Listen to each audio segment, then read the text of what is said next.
Welcome to Metaphysical Soul Speak. I'm your host, Elena Fox Starks. Hey guys, I hope that you're doing well whenever and wherever you are when you're listening to this particular recording. I wanted to talk about a little bit about what is the difference between good and bad? Why do we judge it good and why do we judge it bad? If you take the O out of good, you get God. There's a little clue there. The more we get closer to God in our awareness and in our choices, our conscious awareness choices, the more we deem to be our choices to be good. And the more we fall into our shadow side, our shadow self, the more we deny that God exists in our lives, the more we make choices that go against the light within us. That's why it's bad. You know, the good and the bad idea is kind of a paradox. I mean, we can't really ever be bad. We can only make bad choices.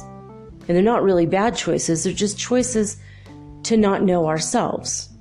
To sin against God is to sin against ourselves. So we are going against life itself when we make quote unquote bad choices. When we make low vibrational decisions.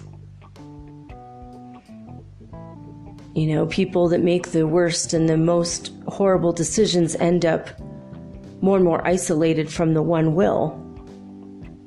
And from each other and from themselves. Prison, for example. Or there are tribal peoples around the world that will banish the bad people.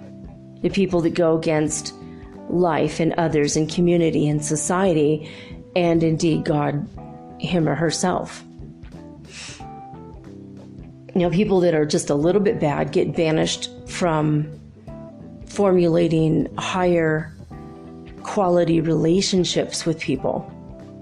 People that, for whatever reason or circumstance, have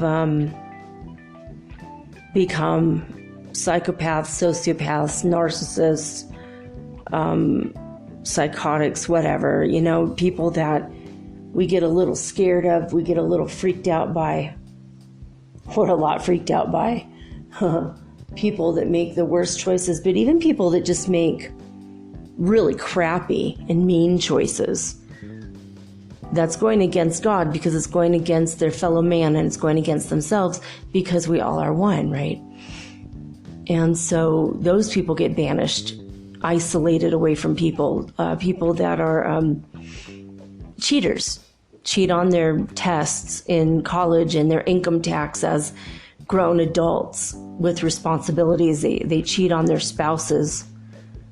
They cheat on their bosses' reports at work or whatever. You know, people that do one thing like that, it's bad, and then they start doing it in every aspect of their life. You know, those people that make these kind of decisions would eventually get completely isolated. They'll lose their jobs, so they lose the support of their coworkers, lose the support of their families when they get caught cheating. Sometimes they can end up in jail, lose support of the government, as it were. And so, you know, we have choices to make in our lives. We always have to reach up in vibration to the next highest level choice if we are to find true fulfillment and happiness in the life, the one will, the essence of God. Especially as we're ascending into the fifth dimension, right? So that's one thing. Another thing that I was thinking about today is about narcissists, and how they do not have the ability to love. And I wanted to know why that is. We're all human.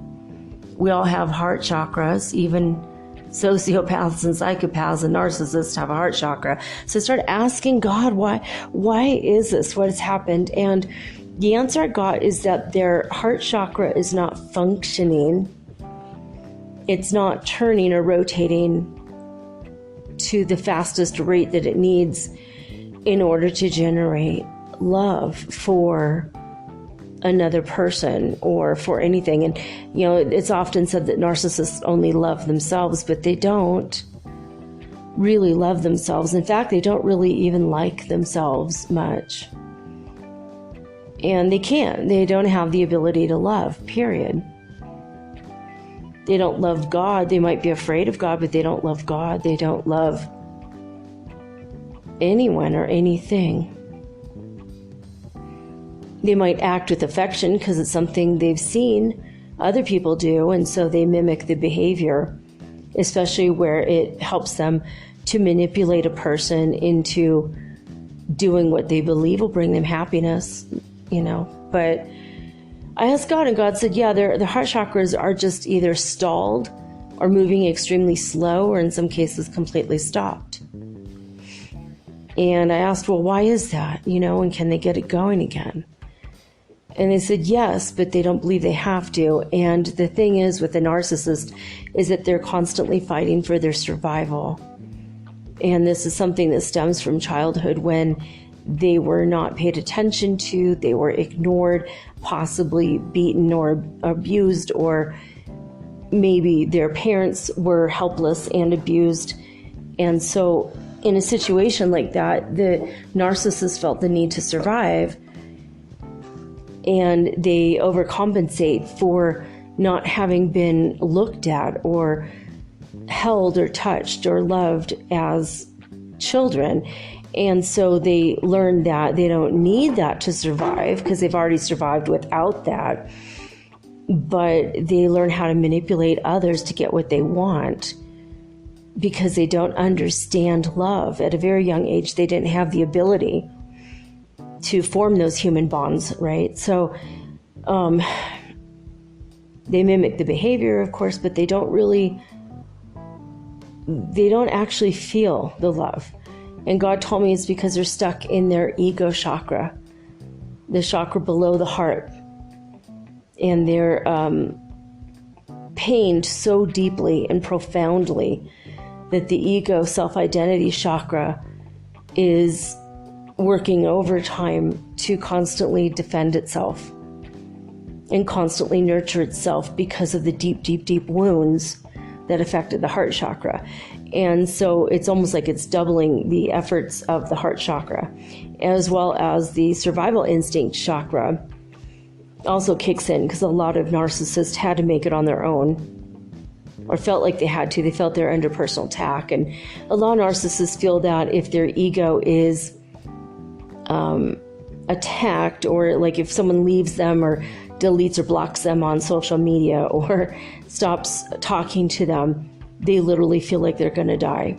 They absolutely believe it because their ego identity is very closely linked to their survival chakra. The first and third are very, very, it's like a loop, and it's an endless cycle loop. Am I going to survive? I have to survive. I have to feed my ego, and I have to find someone else to feed my ego. And once they have that delicate balance that they manipulate into their lives, then they feel okay. They feel good for a time. And then something will happen, some slight that they perceive to be true, even though it's a complete lie. It's not true at all. they feel like their ego is being attacked, and then that sets off a series of events in which they feel that their very survival is intact. And then they start to gaslight and manipulate the person in order to achieve a healthy balance again within themselves. They don't give a crap what it takes to achieve that aim, because it's all about their personal survival. Because their ego is falsely believing that they're absolutely going to die without people in their lives. But they don't know how to love, and they don't know how to share, and they have no emotional intelligence, so they can't reach people on a heart or higher level. They can only reach people through feeding upon their own insecurities and fears. And then they gaslight them and make them feel more insecure. And then they go, but it's okay, I'm here to take care of you. Because they think that the other person also needs to survive, because they can't imagine a world in which we have higher functioning or higher thinking. They can't conceive it in their own self, so they don't perceive that in others. And they get very perplexed by things like love and real romance. They just don't understand it. Anyway, I hope that helps. I hope it doesn't make you want to go out and hug the next narcissist you meet, because it's not going to mean anything to them. They don't have the ability to love. The heart chakra is not functioning. So love them from a distance. Feel compassion for them from a distance. But, oh, honey, don't go near them. You don't need these people in your life. You really don't. They're not going to help you fulfill a long-term, loving, beautiful, compassionate relationship that is a true partnership. It's not going to happen.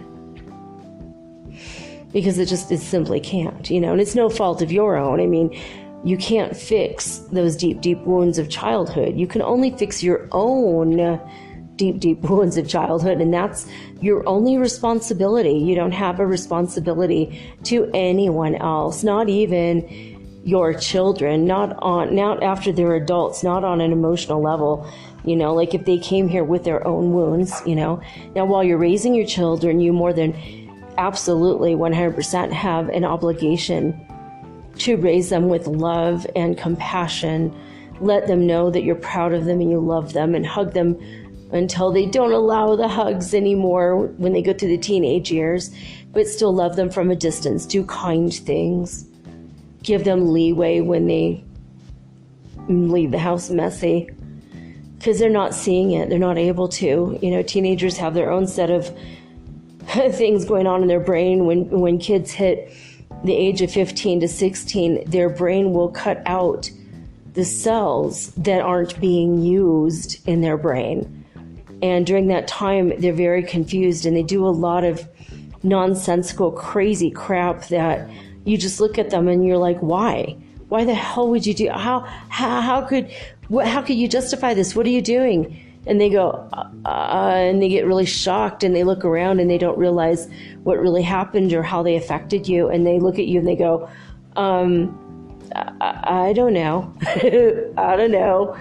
Because they don't know. They don't remember what happened.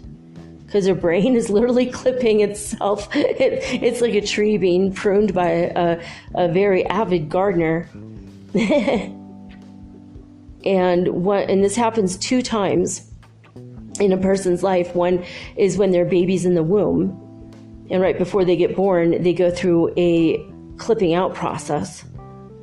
Anything they didn't use and grow while they're in the womb, it gets clipped out.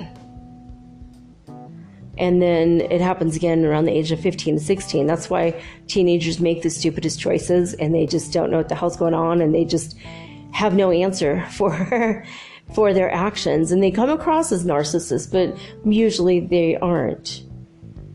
Generally speaking, like 85 to 90% of all teenagers are not going to grow up to be narcissists. In teens, it's a temporary condition until their brain is done clipping itself out, and then they receive or achieve a normal balance again, a harmonious equilibrium. So, I don't know. So if you are a parent or want to be someday a parent, these are things you need to know. And if you're pregnant right now, and you're still early in the pregnancy, call me or send me an email at metaphysicalsoulspeak@gmail.com. If you want to guarantee your unborn baby will be a genius, because I did use a device called the Baby Plus while my children were in the womb, and they both came out geniuses.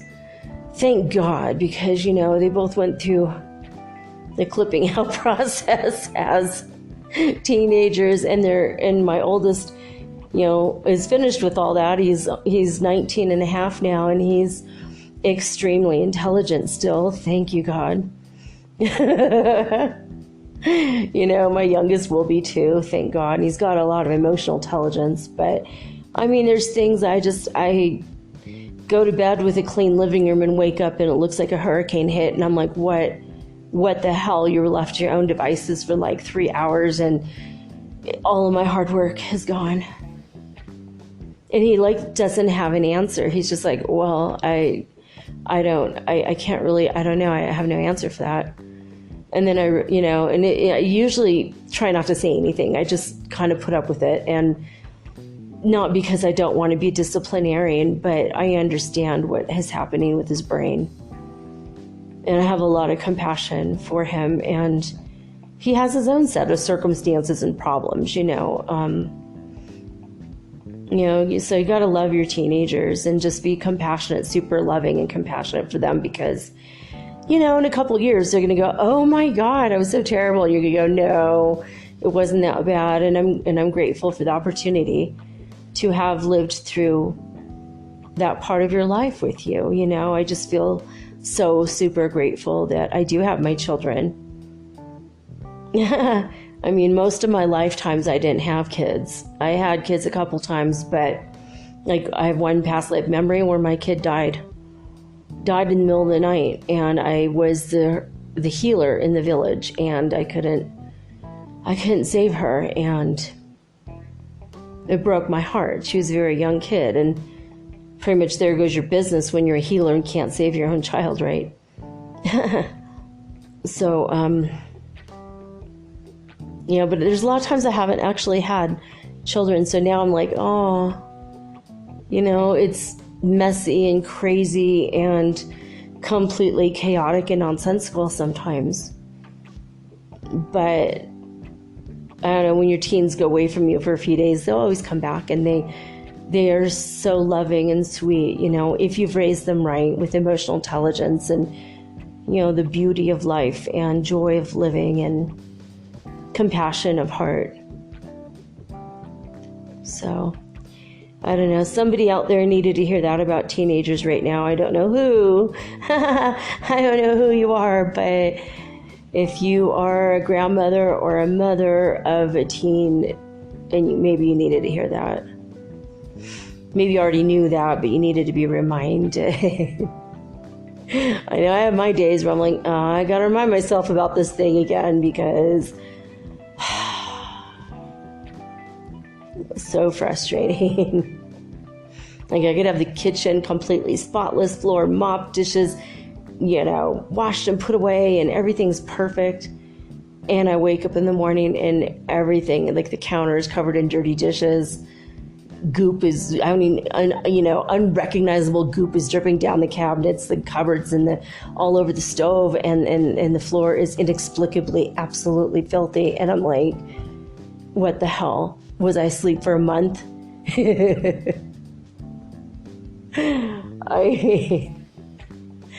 What was that guy that slept for 100 years? Sometimes I feel like I'm that guy, and I wake up and I walk in the room and I'm like, wait a minute, do I even live here? This is not the house I went to bed having, and I wake up and it's completely different. And then it's usually like, look, Mom, I made you pancakes and eggs and this bacon, and then you're just like, oh. It's like, how could you be super frustrated and also super melted? at the same time. You're just like, oh, thank you. Oh my God. And you don't want them to see you weak, so you have to turn away when you have that tear in your eye, because it's like, oh my God. But I don't know. Whoever you are, you needed to hear that. I don't know. I just feel like some people out there in radio land, podcast landia, y'all needed to hear that. Okay, so we're gonna get into it today, right now, and finish the introduction part. We are back to 99 on the Ascension Symptom Scale. Time slipping away really rapidly today, just absolutely so fast. Like, time, I don't know what's going on, but all the time is just flying. What seems like 15 or 20 minutes turns into 2 hours, and I don't know what happened.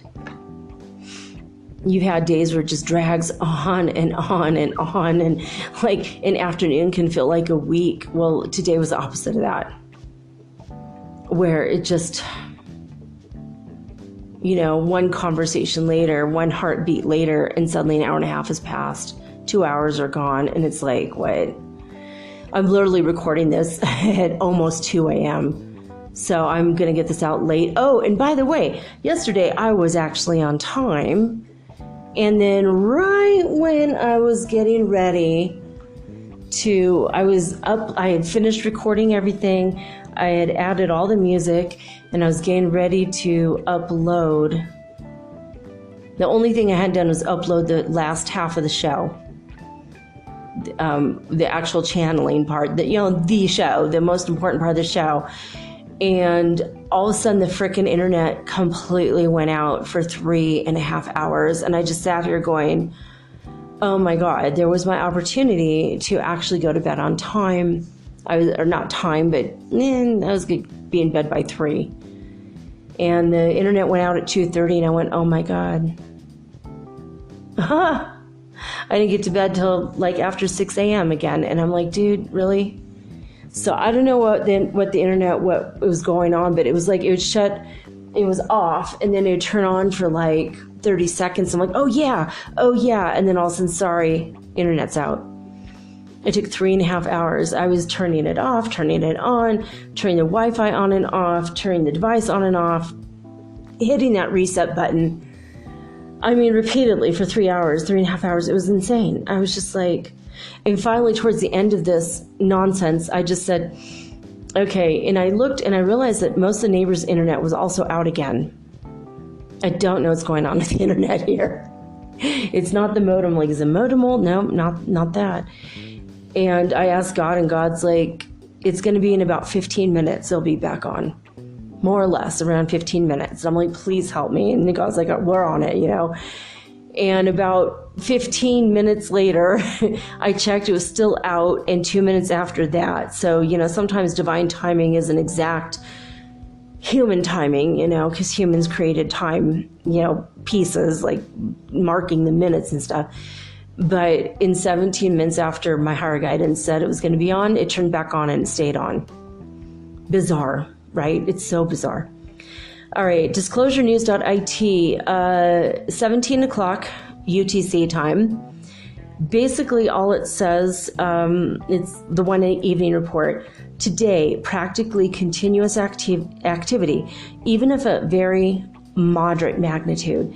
The most lively, quote-unquote, part was from midnight until 11 UTC, with a maximum peak at 20 hertz at 4:20 UTC. Woohoo, 4:20. Have to get in the Mary Jane references while I can. All right. So, let's see here. I have to trying to get the gist here. Okay, here we go, finally.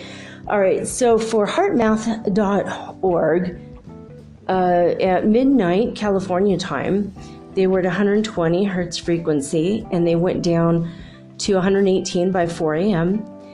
At midnight,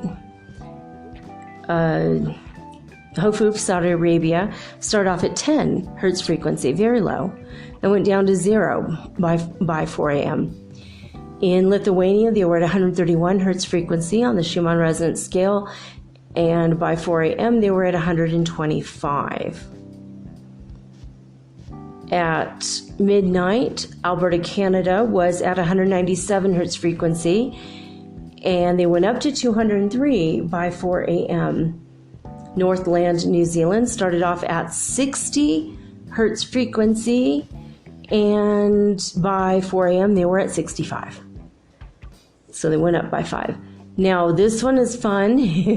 Hululu, South Africa, baby, they're back online and with a vengeance. They are at 117 hertz frequency at midnight, and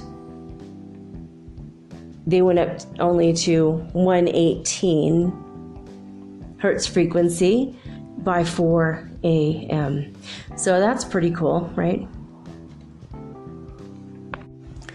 Oh, I just realized I don't know if I told you guys all of the Ascension symptoms I was having today. I haven't smoked weed in weeks, and now here I am with short-term memory loss still, which I believe is quite possibly a symptom. For about 4 or 5 days, actually for about a week, I have been absolutely tired out of my mind, just completely plumb exhausted. I go to bed late because I have insomnia, then I wake up completely unrested.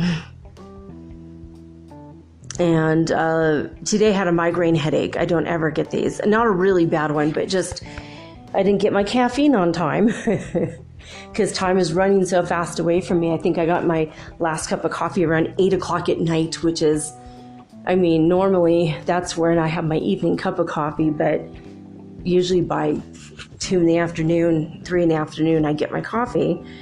For 3 or 4 days in a row, I haven't even gotten my first cup until about 5 o'clock, and then today was extra time, and absolutely crazy. Just, I don't know. Somebody called or wrote me on one of my pages on Facebook. I run a website that has nothing to do with spiritual stuff, although it's dark. It's called darkwebtv.com, and I don't even know if it's up and running anymore, to be honest, but it's just scary pasta, creepy stories for kids that like to get a little scared, like, ooh, you know. So it's kind of like creepy, you know, like businesses, like when Disney went out of business, and creepy stories about going onto the grounds, or, you know, going into Neverland Ranch and seeing the ghost of Michael Jackson. Ooh, you know, it's like some creepy stories. Just, it's really just a lot of fun, honestly. And so this person wrote me, and he was really, really messed up, so confused. He told me, he said my best friend and the girl that I loved, and he's a teenager, and he said, or I guess he's in his 20s, and he says he's 22 and she was 22, and I guess she was, he was like, I really miss her, and then all of a sudden he'd go, I really miss you, I love you, you know, I want to be with you.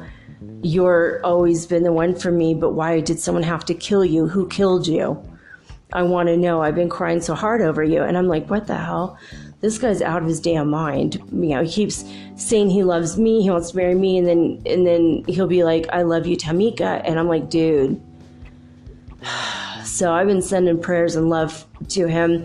I think he might have been on Molly or something, or he might just have been extremely mentally disturbed, severely emotionally disturbed. And anyways, if you find it in your heart to send him love and light and prayers, because he can't have even one conversation. Like, I tried to talk to him for an hour today, and it was like everything I'd say, he would just be like, I'm in love with you, Jesus. Mary, will you be my bride? I love you, God. And it's like, what the hell are you saying? And he's like, I love my poetry and my song, and I can sing my praises like I'm in church all day long. And then he'll go, I love you, Tamika. And it's like, what the hell? This guy is so messed up. So I just had a lot of love and compassion for him, and I had more patience than I normally do with people. So that actually told me that I needed to spend some time sending him love and light. He started to feel coherent more after like an hour of my sending him direct Reiki, but I don't know. that confusion mimicked, not as bad. I wasn't that bad, of course, but I was a little confused, a little bit out of it, foggy mentally. I got up, felt great, and 10 minutes later, I'm like, I need to go lay down. My son, who's usually extremely active, he's been laying down a lot. Like, he'll wake up, be up for a while, and go right back to bed. And so that confusion, fogginess, the inability to really function all day long. And if you do have to go to work, you're probably dragging your ass at work. You know, it's just, it's been for like about a week now. Super heavy duty, hardcore energy. The melancholia, the sad depressiveness, that energy is gone. It's already dissipated. There was still kind of a general sadness that wasn't as heavy. That came down yesterday, and that's dissipated now by this evening. For the most part. You might still feel the remnants of it. Saturn went direct. Saturn is the planet of limitations. And when it was retrograde, thank God. No limits, baby, limitless. And now it's gone direct, and it's like, damn, we're gonna... So if you have, it won't be delays and computer problems like Mercury does, but with Saturn, I think we're going to have some other kinds of limitations, personal limitations, or we're going to have to start to overcome what we believed in the past to be limitations. I've been struggling with my own ideas of my personal limits, and so now I'm like moving past it, but I still feel remnants of it. So I feel like that's what it's going to do. It's like remnants of the idea of personal limits. You truly are limitless, but you might not believe that yet. Your conscious mind might know it, but your subconscious is still trying to catch up. So, all right, guys, lesson 100. Can't believe it's been 100 days already. Lesson 100 in A Course in Miracles is, my part is essential to God's plan for salvation. My part is essential to God's plan for salvation. So, God's will for you, I'm going to skip ahead a little bit. God's will for you is perfect happiness. Why should you choose to go against His will? The part that He has saved for you to take in working out His plan is given you that you might be restored to what He wills. This part is as essential to His plan as to your happiness. Your joy must be complete to let His plan be understood by those to whom He sends you. They will see their function in your shining face and hear God calling to them in your happy laugh. You are indeed essential to God's plan. Without your joy, His joy is incomplete. Without your smile, the world cannot be saved. While you are sad, the light that God Himself appointed as the means to save the world is dim and lusterless. And no one laughs because all laughter can but echo yours. You are indeed essential to God's plan. And now this is a really long lesson, and I highly recommend go reading Lesson 100. acim.org, or you may download an app for A Course in Miracles, and you will see what you will see. Okay, so again, the basic thought for the day is, my part is essential to God's plan for salvation. And remember, that also means forgiveness. It's interchangeable. All right, so today around 9 o'clock at night, I was like, hey, God, we forgot to have the discussion. What do you want me to do? Weird News Wednesday, Wild and Wacky Wednesday. What do we do? It's Wednesday.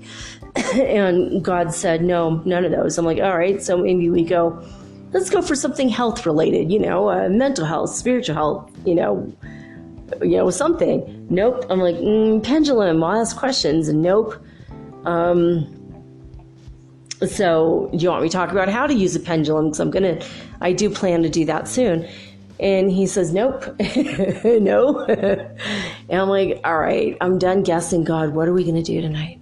And I meditated on it, and I got very still and quiet.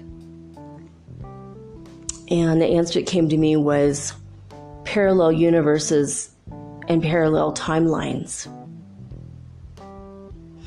Although I've decided to name the episode Alternate Universes and Parallel Timelines because it sounds a little more snazzy, but that's what God told me. That's what this is about. And I'm like, yeah, but I already did some stuff on timeline hopping and timelines, and I've already done some stuff about parallel universes. And he said, but this is going to be new and new information that no one really knows. It's not been put out there before. Not at least to the way in which we're going to put it out tonight. Well, ooh. Ooh. So I'm like, all right, I'm going to watch something on Netflix for about an hour. My son bought me yogurt, like a liquid yogurt drink, and I need the probiotics, so I was like, yeah, baby. And he bought me yucca bread, which is keto friendly. There's no wheat in it. It's made of tapioca flour, tapioca starch, mixed with mozzarella cheese. Oh, it's fabulous. It is so good. And it's such a perfect mix with the yogurt. And I've told you about, you guys, I do this meal like once a week, usually like on Wednesdays. And he, just was like, hey, I'll go get that for you. I'm like, hey, thank you. And he left the house like an absolute disaster this morning. But he did one wonderful, happy thing where he thought about me and he didn't forget when he was out. Teenagers also are known for forgetting. They'll make a promise and forget an hour later they made it. It's a clipping out process. Don't take it personally. But I don't know where I was going with that. See, short-term memory loss is one of the Ascension symptoms right now. But so anyway, so God was just like, oh yes, I'm going to watch Netflix, and what am I going to do? And I'm like, oh man, I finished Suits last night. Damn it. Show hole. Yeah, I have that show hole, but I know there's going to be another season, so I'm fine. I'll wait for Harvey Specter. The best name ever for a character. But so anyway, I'm just like looking around. I'm like, oh, I haven't watched Stranger Things, No, I haven't watched the 3rd season yet. Both my kids, they binge watched it in the first 2 days. And they were like, oh my God, Mom, oh my God. We couldn't even sleep. It was so good. And then I just kind of forgot to watch it. So I watched a couple episodes and it got a little freaky and scary. But it's in the 1980s genre style of scary. So it's really awesome. And it brings back weird memories. Anyway, so I'm like, I can't handle another episode. I want to have a higher vibration when I do my show. So God led me to a show I never heard of until just tonight. And it's called Nowhere Boys. And it's on this exact topic that I'm going to get into tonight. Nowhere Boys is about these boys that go on a camping trip and something really freaky happens. And when they get back to civilization, nobody knows who the hell they are. Their own parents don't know them. Nobody knows them. They don't exist anywhere in any systems. And they don't know what the hell to do about it. They're just like we're in a parallel universe, So pretty freaky. And thank you, God, for guiding me to the show. Because the show is amazing. And I love from the OA to now Nowhere Boys. I love the strange shows. About Time was one of my all-time favorite movies, and please go see it 100 times if you even see it once. I mean, it's one of those movies you're going to want to watch once every month or two because it's just so intense and so rich with feeling, and I want so badly. And I relate to the main character, even though he's a man, but he's a ginger, and then there's like these ginger but it's positive. It's a positive ginger thing. It's not like, making fun of him as much as it's just very affectionate. And his family is that's the family I wish I had, right? Most movie families, you're just like, thank God that's not my family. It's a good example of how not to be. But in this family, it's a good example of how to be. There's so much compassion and love. And some of my favorite time travel movies about time. The Time Traveler's Wife, by the way, is another excellent movie. And then there's Benjamin Button. It's not really time travel, but it's very bizarre. And then time gets bowed. It's like he's a dyslexic time traveler. He stays on the same timeline, but he's born old and grows into a baby and then dies as a baby, which is so insane.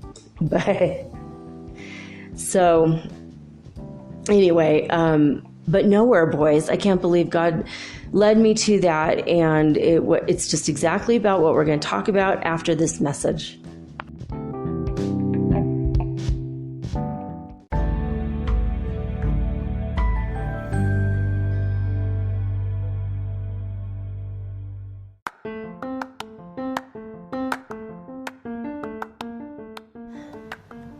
If you haven't heard about Anchor, it's high time you did. It is the absolute easiest way to make a podcast. First of all, it's absolutely free. Second of all, they have creation tools that allow you to record and edit your podcast right from your phone or your computer. You guys have known that I've been doing this for 8 months using the Anchor.fm app right on my cell phone, and I have done it everywhere, right? I have recorded this in my living room, my bedroom, little cafes in Quito, Ecuador, all over Cuenca. It's so absolutely easy to make your podcast, and editing is just a snap. Anchor also will distribute your podcast for you, and it took me about 2.5 months to become syndicated, and now I'm available on Spotify, Apple Podcasts, and many more, and so can you. You can make money from your podcast also, and there's no minimum requirement. You get paid from your very first listener. It is everything that you need to make a podcast all in one place. So please, if you are interested in making a podcast of your very own, do not hesitate to start with Anchor. Download the free Anchor app or go to anchor.fm to get started today.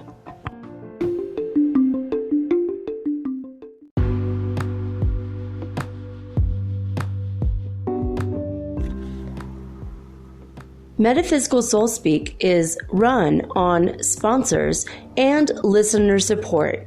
This means listeners like you. If you are so inclined to support my efforts and my little podcast, please visit me at anchor.fm/metaphysical and pledge an amount of your choosing today. Thank you.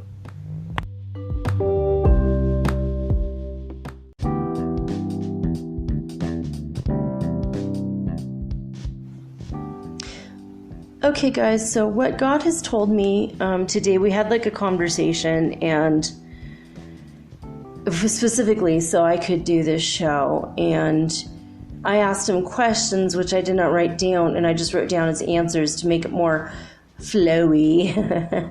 So basically a parallel timeline and a parallel universe is the same thing. It's something you can use. They're phrases you can use interchangeably with one another. And you could also use alternate reality. You can use alternate universe, alternate timeline. You know, all of these ideas and phrases, at least for our purposes tonight and our intents, INTENTS, will be to the same, it's all the same, okay, just for us tonight. So parallel universes, parallel timelines, parallel realities, alternate universes, timelines, and realities, basically. Hopefully that makes sense. So what God has told me is that if you are in a normal timeline, or what is deemingly normal for you, deemingly, is that a word? Did I just make up a new world word? Yes, I think I did. Seemingly, deemingly. I like deemingly. Redeemingly, is that a word? Okay. Anyway, love when I do that. Okay, we should have a dictionary according to Elena. All right, so say you're in a normal whatever, you're where you are, you believe you belong here, you're used to everything, and then you wake up in the morning, or you have the motion forward or motion backwards or motion to the right or the left, kind of a sort of sound, rushing wind sort of sound, even though there's no wind. Sometimes, or a crackly, poppy electrical sound can take place. That's when you're consciously aware of hopping timelines, right?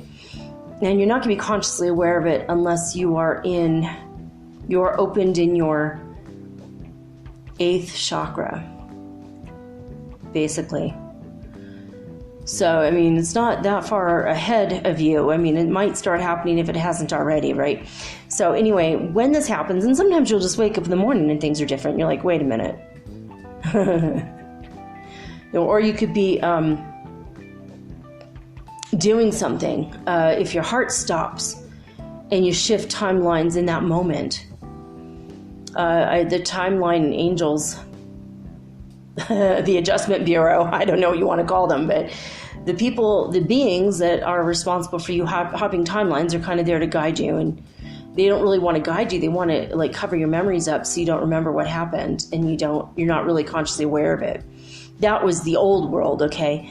Now God wants you to be consciously aware of everything that happens, and that's why we're becoming more aware. As you go into this 5th dimension and your 8th chakra opens up, that's when you are brought into co-creative awareness of each and every moment, right? So when you have an orgasm, when you sneeze and your heart stops, when you have a heart palpitation, these are the things that put you at a greater position to hop a timeline. More often than not, you're going to hop a timeline that's only 2% or up, every timeline is up to 2% different. But the thing is, if you are hopping to the most closest dimension near you, right, the closest ones to you are up to 2% different. And the ones that are farthest away from you are up to 99% different. Now, you can't ever be 100% different, or it wouldn't be you. Just like we can never be on the Ascension Symptom Scale at 100%, because then we wouldn't have symptoms anymore. We will have been completely ascended. So 99 is the most we can get before we get, while we're still having the symptoms and not actually in the ascension phase where we're done, we're ascended. That's it. When it's a word we can use in the past tense, then we will no longer have to even discuss the symptoms of Ascension Scale. Okay, so you can have a choice, for example, where you can go either way. You can become this is my example, you can come into the idea of, I want to be a professional chef and go to chef school. Or I could fall back on my safe choice and be an accountant. Now, all of the choices you make affect the timeline that you hop to. So you might come to a fork in the road and you're not even aware that there's a road or even a fork. Speaking of fork, chef. So say you do take the chef route. I'm going to be a chef. I'm going to be a little bit risky, but I'm going to learn how to cook for real. And you go to chef school, you learn to be a good cook, and a million things can happen. You know, you decide to open up a Mexican restaurant or a Chinese restaurant or Italian. You can, it's like a whole bunch of choices there. And you might get a really sleazy landlord, or maybe someone who's a sous chef who is trying to sabotage you because they're jealous, and so you might end up having a restaurant that closes down and you lose everything. Put your whole life savings into it and you lose it. Or you might be the talk of the town and you end up having to live in San Francisco or Manhattan because you are so good that you are in high demand, right? So that there's like a million choices that happen. A lot of different, you pick the right sous chef, you're really going places, right? You need that wind beneath your wings, right? And eventually they'll run the restaurant for you and you make a chain and make yourself a millionaire. Or maybe your first restaurant goes out of business and you're discouraged and you go back to being an accountant. Or maybe you decide to stay with this safe choice and you become an accountant. Well, that's not always safe, because what if your firm is cooking the books and they sign your name illegally to something, and now you are being contacted by, say, the SEC? If you are an accounting firm for, say, a big corporate company, like a trading company, in the stock market, now you're in trouble and you could go to jail, right? So even though it's a safe choice, it wasn't ended up the safe choice for you. Also, you could just be an accountant in your own firm and, become a quiet millionaire. No one's ever heard of you, and not that many people ever will, except your clients, but they made you very wealthy, and maybe you made the right decisions in the stock market, or, you played it safe or whatever, So there's, even though you can have huge choices like that, or you're going to marry one person, but you marry someone else instead. But then what if you'd made that other choice? See, that timeline exists, whether you made that choice or not. I might still be married to my love who got away, to Vilius from Lithuania. Vilius, hard to say his name, that's why we call him V. But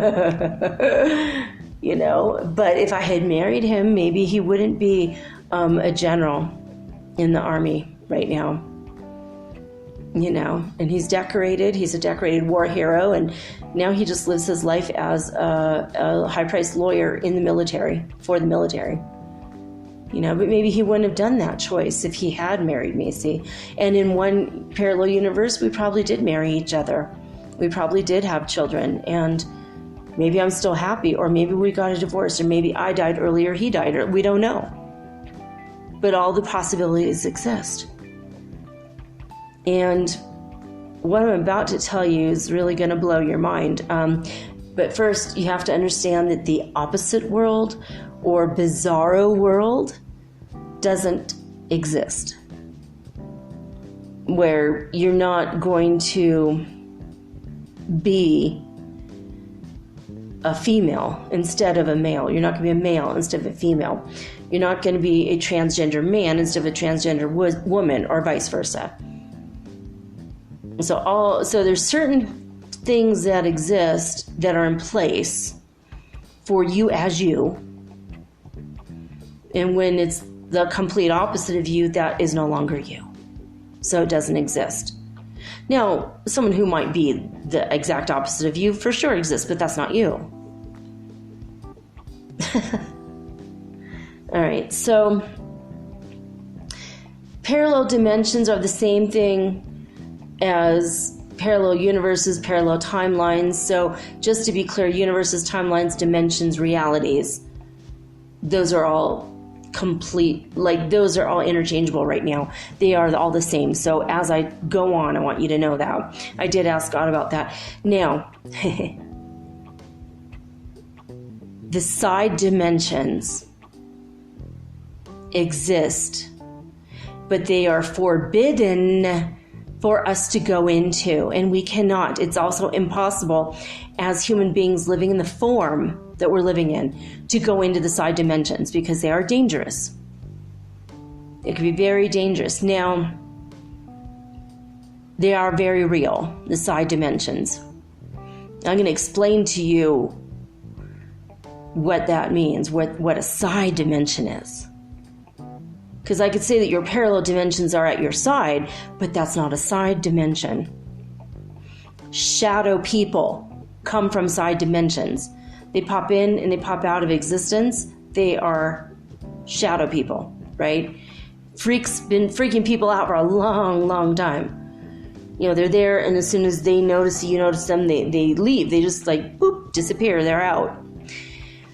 They do a lot of times come from the side universes, and they don't really want to interfere with us, right? Yeah, I'm asking God. No, they don't. They sometimes get a little bit lost, or they kind of see a doorway open as worlds are colliding and collapsing and things are happening. Sometimes they pop into our existence, and then they freak out, and then you start to run, and then they go back into another side dimension. So this side universe, side dimension. Now, I want you to imagine that you're standing in a circle and draw a circle in your mind around you. Don't close your eyes if you're driving. This isn't a visualization or anything. It's not a hypnosis, so it's very easy to listen to this while you're driving, so don't worry about that. Or if you're operating heavy machinery. So if you're standing still and there's a circle around you and you're standing in the center point, directly in front of you is north, directly behind you is south, and directly to the left of you is west, and to the right of you is east. Now, your parallel dimensions, your parallel universes or your timelines are to the west and the east of you, to your right and to your left. Your past of all of these are to the south of you. Your future of all of these lives is to the north of you. Now, the side dimensions exist directly in front, or directly straight out from you on a parallel to the ground parallel level in the northwest, northeast, southwest, and southeast at all of the angles, okay? That's where the side dimensions are, and you're not allowed to travel in that way. Now, not only are there side dimensions directly on a parallel plane as you, there's also to the bottom of that and to the top of that extra side dimensions. All right? So think of it like a cube, okay? And God's saying we're not even going to get into the extra dimensions below and above where you stand. It exists like a cube of space. We're not going to get into that today. Oh, I'm just seeing so many images right now from God. This is incredible. All right, we are going to talk about the cube of space at a further date, though. I'm going to write a little note. Cube of space. Not to be confused with pigs in space. If you don't know what I'm talking about, look up Pigs in Space, The Muppet Show. You're welcome. If you've had a really bad day, I'm telling you right now, Pigs in Space, The Muppet Show. You're welcome. Okay.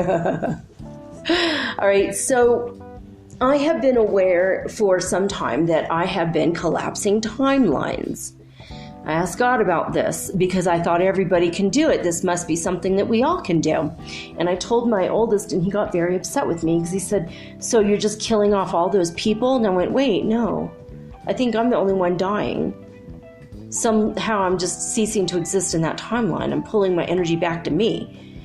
And my son's like, no, you're collapsing the whole damn thing. I see it. You're killing all those people. You're killing the alternative me's. The alternative Virgils. Oh my God. Oh my God, oh my God, oh my God, what do I do? Maybe I don't want to collapse timelines anymore, you know. But what God told me today is that not everybody can collapse timelines. And only 1% of the population living on Earth right now can collapse timelines. They can collapse the parallel universes, alternate realities, whatever you want to call it. And out of the good and the bad timelines, this is where it gets weird. If we're going to go back to the idea that we're standing in the center of a circle and we're standing in the very center of a compass, where north is ahead and west is to the left and east is to the right and south is to the back of us. All of our good lifetimes are to the east. The lifetimes that are better than where we are right now are to the east of us. The timelines that are worse, that where we made worse choices to go against God, to go against ourselves, we made choices that weren't in our highest good because we have free will, those are all to the west of us. Now, because so many people have been collapsing timelines, only 26% of them they're on the west side, the bad timelines. Only 26% still exist. Up to, well, is it 25%? It's 26%. So 74% have been collapsed of the bad lifetimes, the bad choices. And all right, God's telling me right now, as you make choices that are going against God and going against you, you're also making choices that go against the people in your lives. Take, for example, if you start to use drugs heavily, that will affect negatively your neighborhood, your children, your parents, your cousins, your brothers and sisters, and they will be influenced subconsciously and they will make poor choices. And it goes on and on and on. And it can literally affect the whole world because we all are one. And when we do that, that timeline becomes available to the other people in the 1% of the human population that can collapse timelines. And so therefore, you're not doing all the work alone. If you are a timeline collapser, other people are collapsing timelines. If you are faced with a timeline in which you feel you must collapse, but then you feel guilty, then somebody else will step in and they'll collapse it for you. They won't have as much of an emotional connection about it, and boop, there it goes. I hope this doesn't scare you, because we're going to get into what this does to you when a timeline is collapsed. So don't panic. It's not a bad thing, all right? It sounds bad. I know it sounds bad. Okay, so not all timelines that were collapsed were done so consciously, okay? So a lot of them were done in a dream state, or when someone wakes up from the dream, they might say something out loud like, oh my God, I'm glad that does not exist. Boop! By their word, it is made so, it does not exist. But that's only if they're a timeline collapser. You could say it and you're not a timeline collapser, you're not going to collapse anything, but you are going to affirm that does not exist for you in your world right now, and you will move to a higher timeline or stay where you are. You will not go to a lower timeline. After having a venting dream especially, you will move up or stay where you are. So when they say something consciously or just something out loud, boop, doesn't exist anymore, it does cease to exist for everyone, not just those dreamers, because when they are having a dream about living a life on another timeline that's lower in vibration of where they are now, they have to make a decision, and that decision is made either consciously or unconsciously, sleeping or waking, because it's a power. Timeline collapsing is a power. And what happens now when all these people are on this timeline and then it ceases to exist, people are absorbed into their next closest, better 2% lives without conscious awareness, usually. So say you're on a timeline and you've been feeling really negative and you've popped down to a couple of the lower level timelines, and then someone collapses that timeline. What happens? you'll wake up tomorrow and your shoes don't have scuff marks on them. You want to wear your old worn out shirt and you put it on and you realize it's actually kind of newer than normal. The colors aren't as faded as what you remember. And you go, well, that's cool. And you forget about it and walk out the door, and that's it. It's only 2% different in your world. You know, like maybe your boyfriend was about to bring you 9 roses and now today he'll bring you 12. It's that much better. Or 2%, when he brings you 11. 11 is one better. Okay, so everything's like up to 2% better, but it's not everything. It's just most things are the same. 2% things are different. You know, and you go, that's weird. I don't remember that extra ridge on my toothbrush, but hey, it makes it a little bit easier for my hand to hold it, so that's weird. It hurt my fingers yesterday, but today it's fine. Well, maybe I'm used to it. You make an excuse, and you don't really totally consciously realize what's going on. But it's 2% better, your life, and you feel 2% lighter and 2% happier because that 2% lower vibration has gone now. It's boop, it's gone. So you're absorbed into your next closest, higher, better 2% life. And this is something that God told me that blew my damn mind, okay? We predetermined our choices and our outcomes, all of them, all of them. We have predetermined our choices and outcomes. Now, I don't mean all of the ones you've made in this dimension, in this timeline, in this reality. These are the choices you made to be in this reality, but all of the potential choices you could have made. Taking the job in Houston, marrying Chuck instead of Bob, you know, deciding to live a lesbian lifestyle with Sally instead of deciding to live as a bisexual woman in a marriage. You know, like all those choices were potentials before you were born, and all of those choices had a timeline the moment you were born,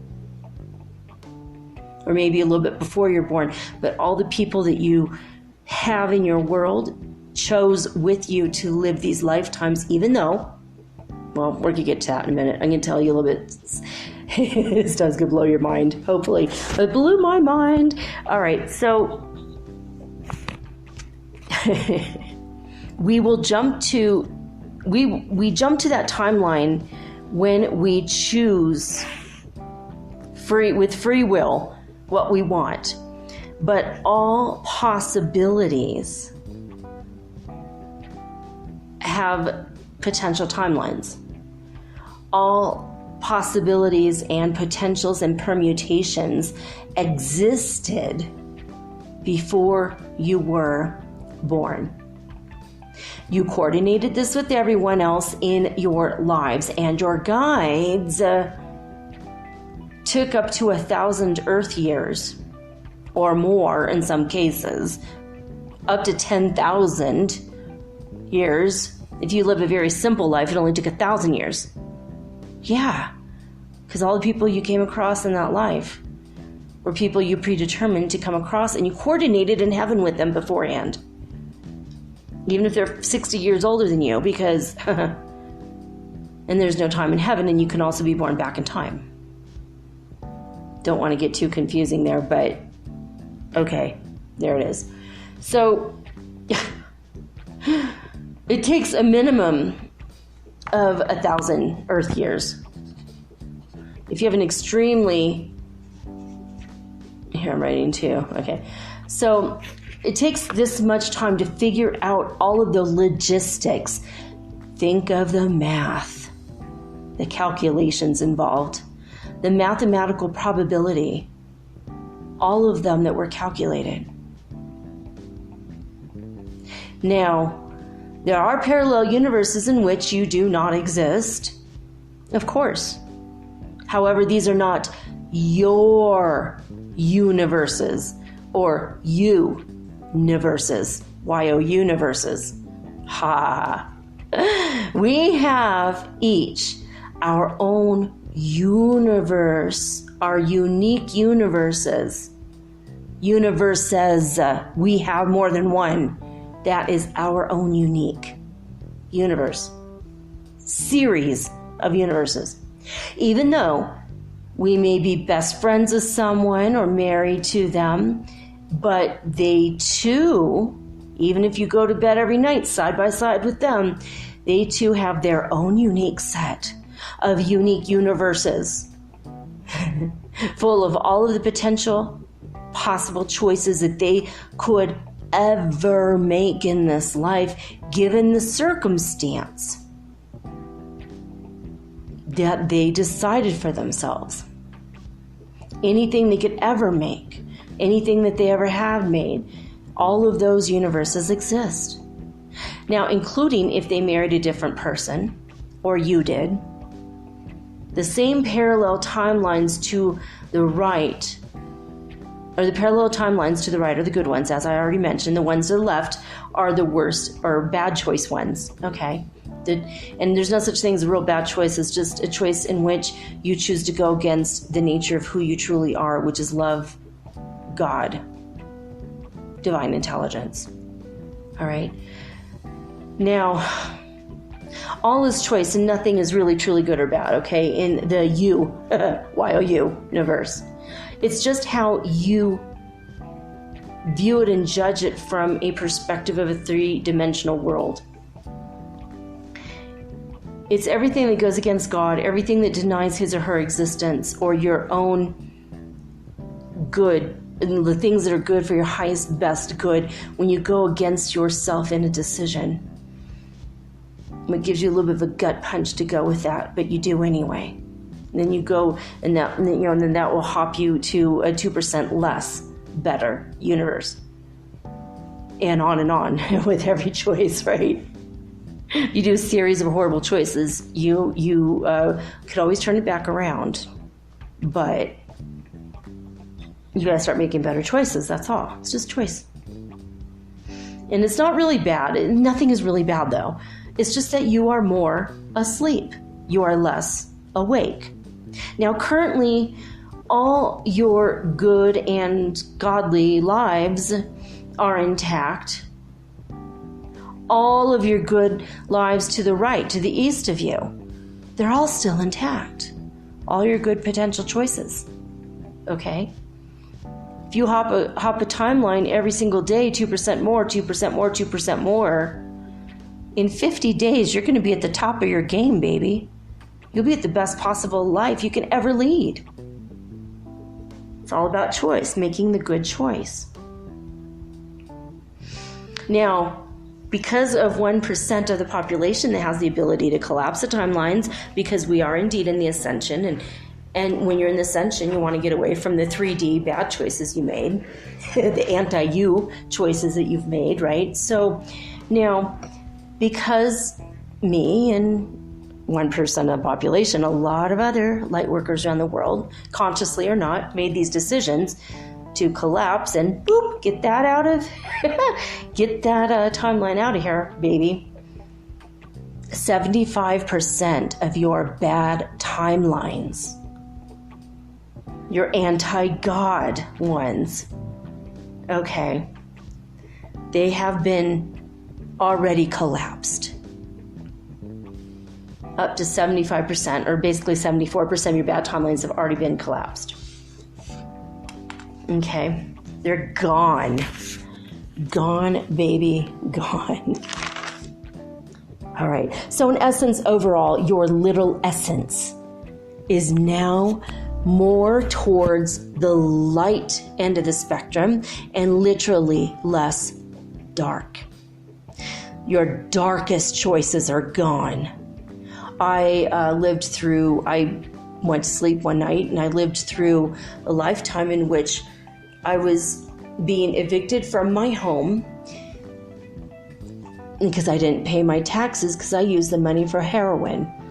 My kids had been taken away from me by CPS because I was a serious heroin addict, and I was with a man who abused me physically, verbally and physically assaulted me every night, and he was doing that to the kids, and they were taken away. And even though I loved and missed my kids, I really had to let them go for their own good. And I was very selfish. I woke up and I'm like, oh hell, that life is freaking gone. It's gone. No way. I don't need my kids to be in that existence any more than I do. And the whole world was terrible. People were robbing and cheating and fighting and doing drugs, the bad drugs, not the good drugs, not the fun, happy, life-affirming, learn about alternate reality drugs, but the really bad stuff. I collapsed that top. It took me I'm like, boop. Get that the hell out of here. Boop, boop, you're going. And everyone who's living on that timeline had to suffer a little bit because that was 2% less. And so they had to absorb that energy into themselves and forgive and heal it. That's another thing, another factor in our ascension that is going on right now. It's not just the solar flares and the solar winds, and it's not just the Schumann Resonance, and it's not just the collective whole awakening. We are now having also to deal with energy from our other forms that were lower than us. We've had to, and we have already dealt with 75% of our stuff, all of our really worst possible bad choices. We've already dealt with it, guys. We only have 25% more to go before we're living 100% in the light. Not bad. It's not bad, people. We're almost there. We've done a huge amount of work. Okay, so now let's see. Even though some are still making choices against the light and God and themselves, and we all can see the unique perspective they are co-creating, because now we have a higher awareness. We are still on some level aware of the lightness, the lightening up, or our enlightenment that is currently taking place. So we're still seeing, corporate greed and negative choices by our presidents and fires burning and things that are bad anti-us choices going on. While we can see it happening, we're more consciously aware than ever before of that. And we are choosing for ourselves in our day-to-day lives, in our homes, in our life, better and better and better choices we are making for us. I hope that makes sense. And I hope that gives you hope. So I don't want you to look at the negative. Don't focus on the bad and the negative. Okay, just focus on where you're at and what's going on. Okay, our vibes are higher now than they ever were before, because 75% of our negative potentials, our shadow sides, are turning away from God and the light. 75% of that is now gone, right? So as a result, our vibrations are higher because we've already dealt with it. This is why we need to resolve so much, and this is why so much seems to be out of nowhere at times. That sudden shock feeling or sadness feeling or empathy for fallen soldiers where we were once against all war completely, for example. Or suddenly we were having feelings of compassion and love for drug addicts or sex addicts and drug abusers, because we might have made those poor choices for ourselves in alternate realities. And then we absorb that into ourselves, and then we forgive ourselves. We forgive that, and then we'll come across that in our world, in our energy field for a minute, and we're like, well, that's weird. Why am I bringing that drug addict in? Because I'm not a drug addict, but you know what? In another parallel universe you were. Maybe, possibly. If that comes into your field now. And so you have more love and compassion. And I suggest when you come across people that are less fortunate mentally or made poor choices compared to you, don't judge, just love and do the Ho'oponopono process. In fact, go look it up. I did a whole show on how to do it. The Ho'oponopono process will get you through all situations. And once you start to heal that person, they will no longer be in your life or in your view or vantage point or a viewpoint. And perhaps that timeline for them will have been erased. And then they will be, the next time you see them, maybe they're wearing a suit and they're going to work early in the morning because they are now on a higher timeline, and so are you, because you helped them.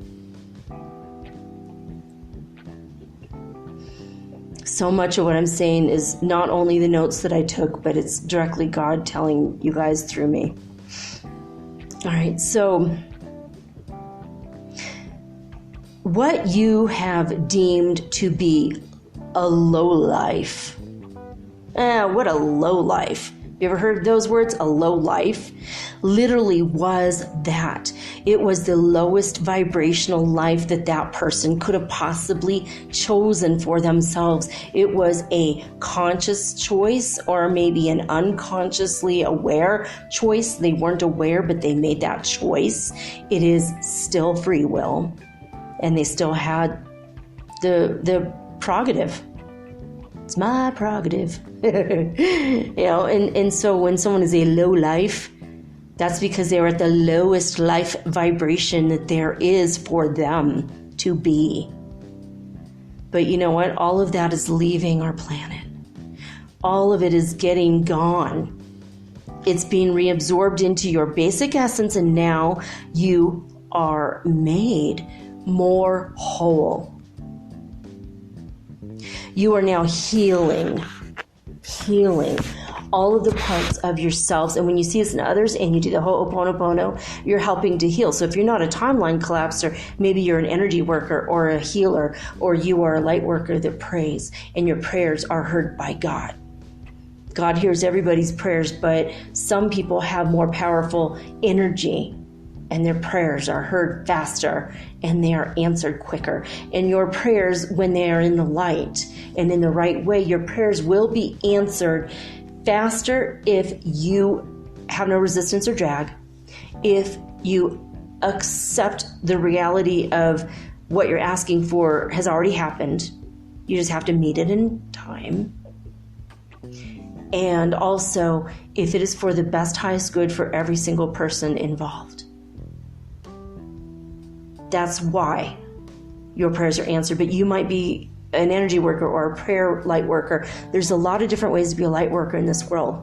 If you're listening to this, chances are you are a light worker in one way or another. It's up to you to figure out which one you are. So even parts of you that you were not aware of, you are healing right now. Okay? Now, why can't 99% of the people collapse time frames, timelines, parallel universes, alternate realities, parallel timelines? Why? How come 99% of the people don't have the ability? Because you are all so intricately woven together like a fabric that holds this space-time fabric of the universe together. That 1% that have this ability or gift is all that is needed to collapse 75% of the collective whole's ill-advised and poor lifestyle choices, timelines. This is all that's needed to refresh us all anew, the whole of you. We're still working on the other 25%, but it's coming. It's coming. When we're fully anchored in the fifth dimension, it will have been done. Now, do you guys remember the idea of 6 degrees of separation? If you don't know this, I suggest wholeheartedly, please go get, maybe, download it or get it from Netflix, download from Amazon, something. With Will Smith, 6 Degrees of Separation. It's one of his earlier movies. Excellent, excellent movie. And the idea of 6 degrees of separation, this is literally true. You can easily trace a path back to anybody else on Earth with only 6 degrees separating you. Between you and them, there is a maximum of 6 people. That's it. Between you and them. If you can figure out how and where to look for those connections, you can trace it, okay? This could be a steward on a plane, a laundry guy who takes in your dry cleaning once a week, or a waitress that waited on you and them once. Or maybe you have a mailman, and that mailman knows all the people in the neighborhood, and one of the people in the neighborhood knows somebody that knows somebody. And eventually you're going to trace it back. If you know where to look, you're going to understand that you are connected to everyone on earth by only 6 degrees, 6 people of separation. Woody Harrelson kissed me once. All the people in Hollywood he knows, 1 degree of separation right there. I know everybody in the Desperate Housewives set because I had a moment with one of the actors that played on that show. We discovered Gothic music together and danced together to it. That's Kyle MacLachlan. I had a beautiful moment with him. We spent about 10 or 15 minutes together in a Virgin Megastore in West Hollywood once. So everybody that knows Kyle Laughlin, that's one degree of separation, right? I mean, and if you guys know me, boom, that's 2 degrees of separation. I mean, it blows your mind when you start doing this, right? My kids and I spent many, many late nights up all night. And they're asking me, how do you know that actor? How do you know that sports star? How do you know that person? And sometimes it takes me a day or 2 to figure out, but I will trace it. And they're like, oh my God, that blows my mind. That blows my mind, Mom. My good friend Jacqueline met Jack Nicholson once. He knows all the Lakers. You know what I mean? It's just like, whoa. I also know Wilt Chamberlain. Well, God rest his soul. May he rest in peace. But Wilt Chamberlain was a friend of mine for a while, for about a year. We knew each other. And then I moved away, and then we didn't know each other biblically. I was not 20,001. Don't ask. But we were only friends, platonic friends. He found the way to be faithful to a woman, and once he learned that lesson, there was no reason for him to stay on the planet. I think that might have been his big lesson, was to stay faithful and fall in love with one woman. And he had a beautiful life with her for many years before he passed. But, but I mean, I know Will Chamberlain, and that's pretty much all sports heroes in the basketball world, right? And what's weird is my father also knew Wilt Chamberlain and my grandfather because they did his roof on his house when he was one of the Lakers. See, so it's like there's like so many different degrees of separation. I mean, you might know someone in 4 or 5 different ways. It's really weird. It's so weird. And you might go, well, that's 7 degrees. And then you go, oh, wait a minute, there's that person. Okay, so it's 6. And that's why only 1% with this ability or gift of collapsing the timelines is all that's needed for the planet. If all of us had the ability, we would have blown up this planet about a year ago. We would have collapsed all the damn timelines, because not everybody has good judgment, right? Some people would have said, blow it all up, and none of us we'd all be in heaven scratching our heads going, what happened? Why is this a failed experiment? But we're not there because only 1% have the ability. And there's probably stops in angels. There's probably some things like if they try to blow up the wrong life. I'm sure that there's probably protocols in place from above. It's not probably collapsed in a heartbeat by my word. Maybe it has to be out of the 1%. Maybe 75% of people have to agree this timeline has got to go, and then boop, it's gone. Right? So that's pretty much all I have to say for now. This is far from our last discussion on this topic, though. God told me there's going to be many more. I smell a book coming on this stuff. I feel a book coming, baby. And I'm excited about it. I'm so excited. I'm going to have to probably just be like notes from Metaphysical Soul Speak on Parallel. I kind of feel like I'm going to have a series of books that are going to be like, you know, the books for metaphysical dummies. I'm just kidding. None of us are dummies. I hate that. I hate that word, but I have a feeling it's going to be something like that. I'll let you guys know. Remember to send in your ghost stories for Metaphysical Ghost Speak, which will be on Halloween. Please send me your ghost stories and your Santa Claus stories for a very special Christmas episode coming up. Even though I'm a Muslim, I still celebrate Christmas in honor of my Christian families, and I never wanted to hurt my children by taking Christmas away, because I think that is incredibly unfair. So, and I do believe in Santa Claus, and I do believe in fairies. I do. Just in case. I always want to save the fairies. Okay. That's all I got to say about that for right now. I love each and every one of you. Write me at metaphysicalsoulspeak@gmail.com if you have any ideas for upcoming episodes, or have any comments or questions about this, or you want to have a discussion. I love this topic, so I wouldn't mind that at all. But that's it for now, guys. I'll be back tomorrow with all original and unique programming, as always, as I have been for the past 258 nights. And I, come hell or high water, it's my goal to do this every single day.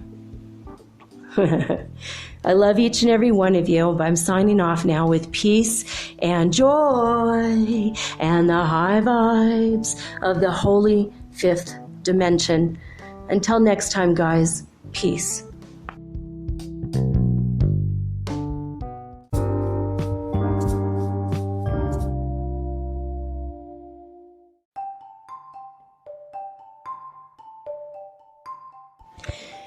Do you ever wish you could look into the next chapter in your book of life and see what's coming next? What does the universe have in store for you? I can help you with that. I will give you a Celtic cross reading, which is 10 cards, or you can ask me 3 questions, and I use 3 cards per question. So that's 9 cards, or I can channel your higher guidance, or maybe God directly for you. Maybe you want to talk to your dear departed Aunt Edna, because maybe you have a few questions and she was the smartest person you knew. If your deceased relatives are available, or your ascended masters, I can channel them for you personally. Let me have 1 hour to show you the future in your next chapter of your book of life. Readings are $75, and it takes me an hour to an hour and a half to complete. And for this price, you will also be hooked up to the healing grid around the planet for free, which means yours truly, me, I will be giving you Reiki 24 hours a day, 7 days a week for the rest of your life. All you have to do is let me know. metaphysicalsoulspeak@gmail.com, and we will explore your future together.